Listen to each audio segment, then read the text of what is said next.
Shalom, saudara sekalian. Bagaimana kabarnya?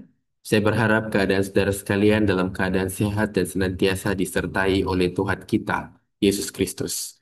Hari ini kita akan masuk di dalam sermon series yang baru. Kita akan membahas khotbah berseri berjudul The First Series of the Miracle of the Bible. Kita percaya bahwa Alkitab tidak muncul secara kebetulan, tetapi ada campur tangan Tuhan untuk munculnya Alkitab. Dokumen yang sangat bersejarah ini itu tidak muncul dengan tiba-tiba, tetapi ada campur tangan ilahi, ada campur tangan Tuhan di sana. Dan hari ini kita akan membahas topik inspirasi Alkitab. Ini merupakan topik yang sangat klasik, tetapi ini adalah topik yang sangat mendasar untuk kita pahami. Ini adalah salah satu topik yang dibahas di dalam bibliologi. Bibliologi itu adalah ilmu yang mempelajari tentang Alkitab. Mungkin bagi saudara yang tidak sekolah teologi, mungkin kurang akrab dengan istilah ini. Tetapi istilah ini akrab bagi orang-orang yang sekolah teologi yang berbicara tentang ilmu tentang Alkitab. Nah, di awal daripada pembahasan ini, saya ingin mengajak kita untuk melihat apa itu Alkitab. What is the Bible? Nah, di dalam pemahaman orang Indonesia, Alkitab itu seringkali dipahami sebagai kitab itu. Nah, mungkin kita bertanya, maksudnya kitab itu apa? Nah, kitab itu sebenarnya merujuk kepada kitab yang terdiri dari 39 kitab Perjanjian Lama, Pentateuch, Nevi'im, dan Ketuvim. Pentateuch adalah eh, hukum Musa, adalah 5 kitab yang ditulis oleh Musa, yaitu Kejadian, Keluaran, Imamat, Bilangan, dan Ulangan. Nevi'im adalah kitab-kitab para nabi, dan Ketuvim adalah kitab-kitab yang lain. Dan 27 kitab Perjanjian Baru. Jadi totalnya itu ada 66 kitab. Nah, mungkin saudara bertanya, apakah Alkitab kita adalah firman Allah? Dan yang kedua, apakah Alkitab kita 100% benar dan dapat dipercayai? Dan yang ketiga, apakah ada bukti-bukti bahwa Alkitab adalah firman Allah? Nah, untuk menjawab semua pertanyaan ini, saya ingin menerangkan terlebih dahulu tentang wahyu Allah, atau dikenal juga dengan grace of God, atau dikenal juga dengan eh, wahyu Allah. Wahyu Allah ini terdiri atas dua, yaitu wahyu umum dan wahyu khusus. Nah, wahyu umum ini merupakan pernyataan Allah yang bersifat umum. Misalnya ketika kita melihat bumi, matahari, bulan, dan planet-planet. Nah, kenapa semuanya itu tidak saling bertabrakan? Itu sebenarnya menunjukkan tentang wahyu Allah yang begitu nyata, yang menunjukkan bahwa ada pribadi ilahi yang mengatur semuanya sehingga tidak saling bertabrakan. Ada sosok perancang ilahi, pencipta yang mengatur semuanya sehingga semuanya tidak berantakan, dan kita menyebutnya entah itu sebagai Allah, sebagai dewa, sebagai intelligent design atau apapun itu. Nah, selanjutnya kita juga cukup akrab dengan apa disebut dengan wahyu khusus atau pernyataan Allah yang bersifat khusus. Nah, ini kalau tadi adalah sebuah kebenaran yang bisa untuk dilihat oleh semua orang, yang menunjukkan bahwa Tuhan itu pasti ada, yang menunjukkan bahwa Allah itu ada karena semua planet itu tidak saling bertabrakan, dan juga bagaimana planet-planet itu memutari matahari dan tidak bertabrakan. Ada campur tangan ilahi yang mengatur semuanya seperti itu. Nah, di dalam wahyu khusus kita melihat pernyataan Allah yang bersifat khusus. Kita melihat siapa Allah itu. Kalau kita sudah melihat bahwa Allah itu ada, tetapi siapa Allah itu? Nah, wahyu khusus ini adalah firman Allah dan juga Yesus Kristus. Nah, jadi firman Allah itu memberitahu kepada kita Allah itu siapa? Dan Allah itu adalah Tritunggal. Allah yang menciptakan segala sesuatu itu adalah Allah Tritunggal. Nah, Alkitab atau firman Allah itu mengklaim diberikan melalui inspirasi oleh Allah. 2 Timotius 3 ayat 16 berbunyi demikian. Segala tulisan yang diilhamkan Allah memang bermanfaat untuk mengajar, untuk menyatakan kesalahan, untuk memperbaiki kelakuan, dan untuk mendidik orang di dalam kebenaran. Nah, kalau saudara perhatikan, Kata diilhamkan Allah itu sebenarnya kalau mengacu kepada bahasa asli Alkitab, itu sebenarnya berarti dihembuskan atau dinafaskan Allah. Karena ini sesuai dengan bahasa aslinya. Nah, di dalam bahasa Yunani Koine, kata diilhamkan Allah itu menggunakan kata theopneustos. Kata theopneustos. Nah, karena kata tersebut berbicara mengenai fakta bahwa Alkitab itu dihembuskan keluar oleh Allah. Jadi kalau kita melihat kepada bahasa asli, maka kita melihat dengan sangat lebih jelas bahwa segala tulisan yang diilhamkan Allah itu maksudnya adalah segala tulisan yang berasal dari Allah. Allah menghembuskan semuanya itu sehingga semuanya itu ada. Jadi ada campur tangan ilahi, ada campur tangan Allah di dalam penulisan firman Allah. Nah, Roh Kudus itu adalah penulis Alkitab yang sebenarnya. Dan Roh Kudus itu memampukan para rasul dan para nabi untuk mencatat wahyu Allah dengan suatu cara yang dapat dipercayai secara mutlak. Jadi orang-orang ini dipimpin oleh Roh Kudus sehingga tulisan-tulisan mereka tidak lebih dan tidak kurang sebagai wahyu Allah yang tanpa kesalahan sehingga tidak bisa ditafsirkan secara sembarangan. Jadi doktrin inspirasi itu memberitahu kepada kita bahwa penulis Alkitab yang sesungguhnya tetap adalah Allah, Roh Kuduslah yang adalah penulis Alkitab itu. Nah, orang-orang entah itu mungkin adalah Musa, entah itu mungkin adalah para nabi, entah itu mungkin adalah Matius, Markus, Lukas, Yohanes, Paulus, dan siapapun, mereka ketika mereka menulis Alkitab, Allah itu menghembuskan nafasnya, Allah itu menghembuskan nafasnya kepada mereka sehingga ketika mereka menulis di dalam kemanusiaan mereka, tulisan mereka tidak berkesalahan dan sesuai dengan apa yang menjadi maksud Allah, sesuai dengan apa yang menjadi maksud Allah. Nah, 2 Petrus 1 ayat 20 sampai dengan ayat 21 berbunyi demikian. Yang terutama harus kamu ketahui ialah bahwa nubuat-nubuat di dalam kitab suci tidak boleh ditafsirkan menurut kehendak sendiri.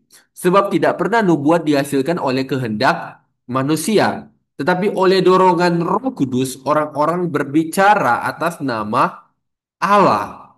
Nah, jadi kita bisa melihat bahwa kitab suci itu berasal dari Allah, sehingga kitab suci tidak bisa ditafsirkan secara sembarangan. Nah, yang perlu kita perhatikan adalah yang tidak berkesalahan itu adalah manuskrip atau naskah asli. Jadi, terjemahan yang kita miliki, salinan yang kita miliki itu adalah sesuatu yang berkesalahan. Tidak peduli seberapa akuratnya terjemahan dan salinan itu, tetap semuanya memiliki kesalahan karena semuanya tidak bisa dibandingkan dengan manuskrip asli. Semuanya tidak bisa disandingkan dengan manuskrip asli. Nah, walaupun demikian, ada ilmu yang dapat membuktikan bahwa yang berkesalahan ini dapat dipercayai. Ilmu itu adalah kritik teks. Nah, kritik teks adalah suatu ilmu di dalam sastra yang tujuannya adalah melakukan suatu pemeriksaan terhadap manuskrip-manuskrip yang ada agar dapat menentukan teks-teks yang asli dengan melakukan perbandingan. Ilmu kritik teks memberikan kepada gereja derajat kepastian yang tinggi lebih dari 99% bahwa kita memiliki tulisan-tulisan dari para nabi dan para rasul yang persis sama dengan yang mula-mula mereka tuliskan. Jadi kritik teks ini adalah ilmu yang sebenarnya ingin mengkritisi sebuah karya sastra, tetapi ini dipakai kepada Alkitab, tetapi telah terbukti bahwa Alkitab ketika menjalani proses kritik teks itu adalah teks yang akurat secara 99% lebih dan dapat dipercayai. Nah, Yesus dan rasul-rasulnya itu sering mengutip dari salinan-salinan Perjanjian Lama dan dari Septuaginta dengan pemahaman sepenuhnya bahwa baik salinan-salinan maupun Septuaginta itu merupakan firman Allah yang sempurna. Jadi kita perlu memperhatikan bahwa Yesus dan rasul-rasul itu pada zaman mereka itu mereka tidak memiliki teks asli, tetapi mereka mempercayai terjemahan Septuaginta ataupun salinan-salinan itu sebagai firman Allah. Nah, adapun bukti-bukti yang menegaskan bahwa Alkitab adalah firman Allah. Nah, kita akan melihat ini. Yang pertama kita akan melihat bukti internal terlebih dahulu. Bukti yang pertama, 2 Timotius 3:16 berbunyi demikian. Segala tulisan yang diilhamkan oleh Allah, segala tulisan yang diilhamkan oleh Allah itu memang bermanfaat untuk pengajar, untuk menyatakan kesalahan, untuk memperbaiki kelakuan, dan untuk mendidik orang di dalam kebenaran. Nah, kalau kita memperhatikan bagian ini secara seksama, segala tulisan yang diilhamkan oleh Allah, nah ini sebenarnya merujuk kepada semua kitab Perjanjian Lama. Jadi Paulus itu menuliskan ini dan hal ini merujuk kepada seluruh tulisan di dalam Perjanjian Lama. Jadi Paulus mengklaim bahwa tulisan di dalam Perjanjian Lama itu adalah firman Allah, itu diilhamkan oleh Allah. Nah, lalu kita melihat bukti yang kedua itu adalah 2 Petrus 3:16. Nah, di bagian terakhir dari ayat itu, Petrus mengatakan seperti yang mereka perbuat dengan tulisan-tulisan yang lain. Nah, kalau kita perhatikan frase tulisan-tulisan yang lain, di sana lebih tepat diterjemahkan kitab suci yang lain. Nah, jadi dengan demikian Rasul Petrus itu mengakui bahwa tulisan-tulisan Rasul Paulus itu sebagai firman Allah. Nah, dia mengajarkan dengan kitab-kitab suci yang lain dalam perjanjian lama, dalam perjanjian lama. Jadi kalau kita melihat Petrus, ketika Petrus menulis tulisan-tulisan yang lain, maka dia bukan cuma merujuk kepada eh, tulisan dari Paulus, tetapi dia juga merujuk kepada kitab perjanjian lama. Jadi Petrus melihat bahwa tulisan-tulisan yang ditulis oleh Paulus, yaitu surat Roma, surat Korintus, dan surat-surat yang lain, itu adalah firman Allah. Nah, lalu kita akan melihat bukti yang ketiga. Penggenapan nubuat mengenai Kristus. Nah, dan sejarah dunia, perubahan hidup orang-orang Kristen, ketidakterbatasan Alkitab di dalam memenuhi kebutuhan dan menyelesaikan masalah-masalah, itu semua bukti-bukti yang menunjukkan bahkan Alkitab itu dipelihara oleh Tuhan. Jadi kita bisa melihat bahwa penggenapan tentang nubuat mengenai Kristus yang dikatakan di dalam PL itu terjadi. Sejarah dunia yang dikatakan oleh PL itu terjadi. Ketidakterbatasan Alkitab di dalam memenuhi kebutuhan dan menyelesaikan masalah-masalah itu terjadi.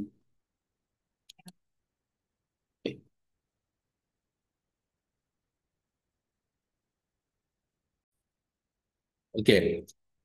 Dan bukti yang keempat yang kita akan lihat itu adalah kesatuan isi. Nah, terdapat sekitar 40 penulis dengan 20 pekerjaan, hidup di 10 negara, masa penulisan lebih daripada 1.500 tahun dalam 3 bahasa, dan menghasilkan 66 kitab. Itu mencakup banyak pokok permasalahan. Tetapi semua keberagaman ini 40 penulis, 20 pekerjaan, hidup di 10 negara yang berbeda, masa penulisan lebih daripada 1.500 tahun, bahkan ditulis dalam 3 bahasa, dan menghasilkan 66 kitab, semuanya merujuk kepada Yesus Kristus. Selain itu, Alkitab juga memiliki satu pandangan doktrinal, satu standar moral, satu rencana keselamatan, dan satu worldview atau pandangan dunia. Nah, kita sudah melihat bukti-bukti secara internal.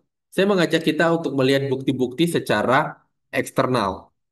Nah, bukti yang pertama adalah tulisan-tulisan dari gereja mula-mula dan sejarawan sekuler Josephus, Tacitus, penemuan-penemuan arkeologi, hasil-hasil sains, dan lain-lain di mana saja, itu jika diperlakukan secara jujur, pasti akan mempertahankan kebenaran-kebenaran pernyataan-pernyataan Alkitab. Jadi tulisan dari gereja mula-mula dan sejarawan sekuler itu menunjukkan bahwa kebenaran yang disampaikan oleh Alkitab itu adalah sesuatu yang benar, karena itu terkonfirmasi oleh tulisan seperti Yosephus yang menulis bahwa Yesus pernah disalib di atas kayu salib.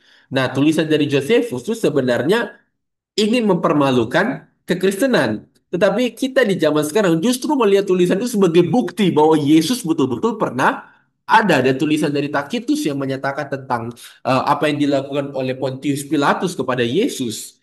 Nah, di sini kita melihat dengan jelas bahwa tulisan di dalam Alkitab itu ternyata didukung oleh dokumen-dokumen kuno.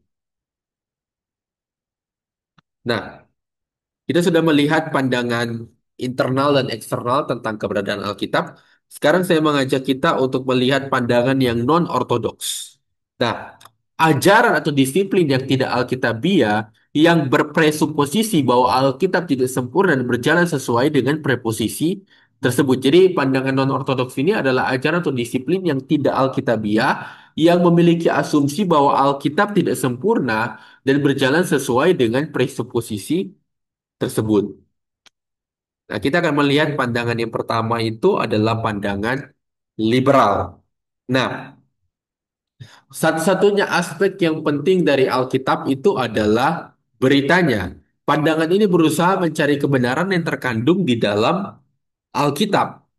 Nah, misalnya kalau kita melihat tokoh seperti Rudolf Bultmann, nah, Bultmann itu berpegang bahwa untuk mengerti secara tepat kebenaran Alkitab, seseorang harus melakukan demitologisasi perjanjian baru mengenai Kristus. Jadi bagi Bultmann, yang penting adalah berita tentang Kristus, tapi bukan kesejarahannya.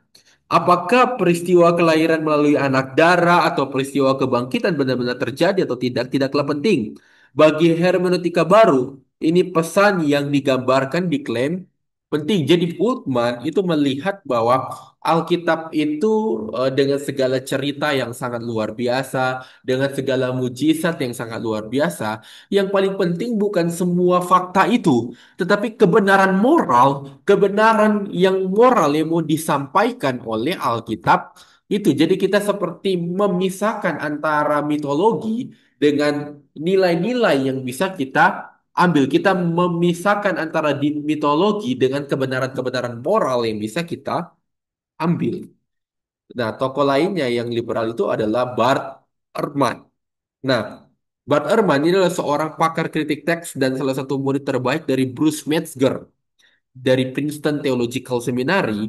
Bruce Metzger, kalau saudara membaca bukunya, Bruce Metzger ini adalah orang yang sangat mendalami tentang kritik teks. Bukan, dia orang yang sangat mendalami tentang teks gitu.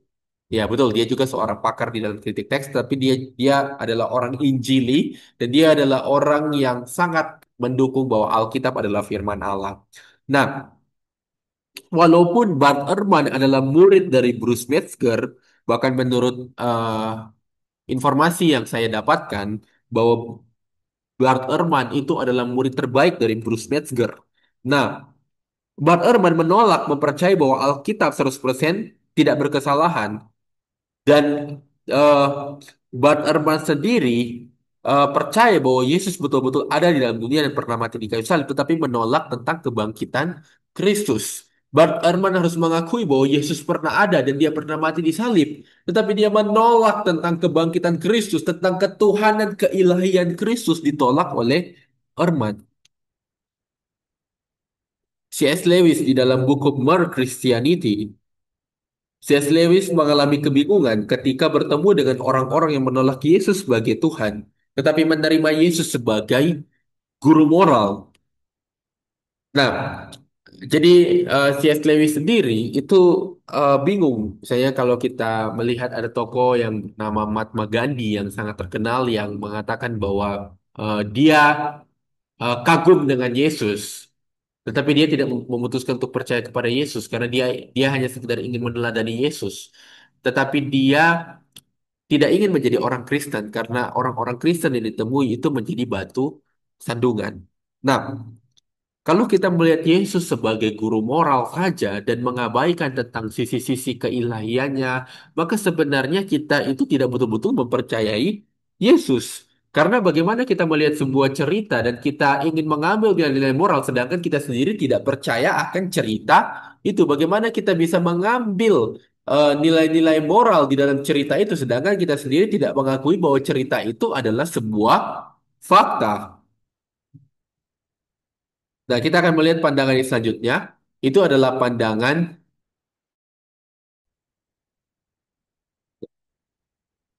Ya, kita akan melihat pandangan yang selanjutnya itu adalah pandangan neo-ortodoks. Nah, menurut pandangan ini, Alkitab itu berisi firman Allah, tetapi Alkitab itu bukan benar-benar firman Allah. Jadi di dalam pandangan neo-ortodoks, Alkitab itu berisi firman Allah, tetapi Alkitab itu bukan benar-benar firman Allah. Jadi pandangan dari neo-ortodoks ini meyakini bahwa Alkitab itu adalah buku biasa. Kalau kita mungkin orang-orang Injili itu melihat Alkitab itu adalah firman Allah, tetapi pandangan neo-ortodoks itu melihat bahwa Alkitab itu bukanlah firman Allah, tetapi justru ketika kita mendapatkan rema, ketika kita pada waktu kita membaca Alkitab dan kita mendapatkan rema, maka itu adalah firman Allah. Nah, tokoh bernama yang sudah tidak asing lagi bagi kita, dia adalah Calvert. Calvert sendiri itu menolak semua wahyu umum dan berpegang bahwa satu-satunya wahyu Allah yang benar adalah Kristus sendiri. Dengan kata lain bahwa Allah tidak melengkapi ciptaannya dengan kebenaran atau wahyu umum. Atau bahwa Allah juga tidak menyampaikan suatu kebenaran melalui tulisan-tulisan para nabinya atau wahyu khusus. Nah, Bart beranggapan tidak pantas bagi Allah untuk menyampaikan Kristus yang transenden melalui cara yang rendah berupa proposisi-proposisi logis pada halaman-halaman yang dicetak. Jadi menurut opininya, Alkitab hanya mengandung kesaksian tentang Kristus yang adalah Tuhan itu, yang adalah yang sebenarnya itu. Alkitab tidak benar-benar perkataan-perkataan Kristus. Ia percaya bahwa Allah berbicara kepada seorang pribadi secara mistik saat orang tersebut membaca firman-Nya, konsep rema. Jadi ini adalah pandangan Kalbar. Pak Kalbar melihat bahwa wahyu umum maupun wahyu khusus itu adalah sesuatu yang tidak dia setujui. Justru dia melihat bahwa kalau seseorang itu bisa merenungkan Kristus dan dia seperti mendapatkan sesuatu pada waktu dia misalnya membaca Alkitab atau pada waktu dia menjalani kehidupannya, maka itu adalah firman Allah. Nah, ada sebuah fakta penting. Penting untuk diperhatikan bahwa gereja selama berabad-abad itu selalu menganggap Alkitab inherent atau sempurna hingga modernisme perlahan-perlahan mempengaruhi. Orang-orang seperti Irenaeus pada abad kedua, Cyril pada abad keempat, Agustinus pada abad kelima, Luther dan Calvin pada abad ke-16, dan tokoh-tokoh rohani Westminster abad ke-17, semua berpegang pada doktrin ini.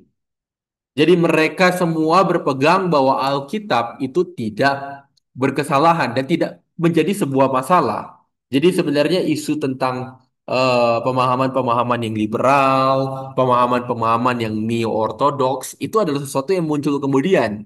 Tetapi itu sebenarnya bukanlah eh, sesuatu yang muncul sejak dulu. Itu. Nah, apa implikasi praktis dari pembelajaran kita tentang inspirasi Alkitab ini? Yang pertama adalah waktu seseorang itu menolak firman Allah, sebetulnya ia menolak Allah yang berfirman itu. Jadi waktu seseorang itu menolak firman Allah, itu sebetulnya dia menolak Allah yang berfirman itu.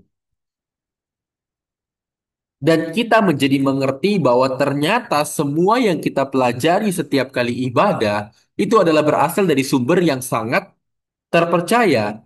Dan yang ketiga adalah kita menjadi semakin percaya dan percaya, semakin yakin dan percaya kepada Tuhan. Kita tahu bahwa Alkitab itu diinspirasikan oleh Allah melalui hamba-hambanya dan Alkitab itu dapat dipercayai. Pada akhirnya, soli Deo Gloria, segala kemuliaan itu hanya bagi Allah. Amin.